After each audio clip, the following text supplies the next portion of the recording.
Debunking ERA Opposition Arguments, Part 1.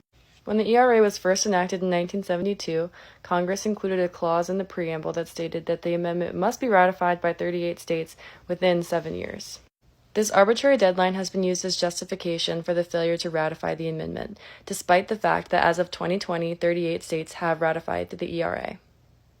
However, Article 5 of the Constitution, which outlines the amendment-making process, makes no mention of deadlines or time limits.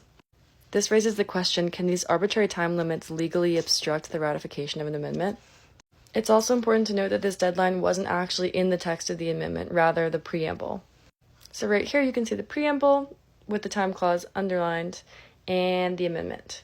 This is important because when a state votes to ratify an amendment, it votes on the constitutional text, not its preamble. Lastly, and perhaps most importantly, the deadline has already been extended in the past. The original deadline was 1979, but was later extended by 3 years to make the deadline 1982. This past extension in and of itself establishes a precedent for altering a pre-existing deadline. In conclusion, the opposition isn't worried about a timeline, they're worried about equality.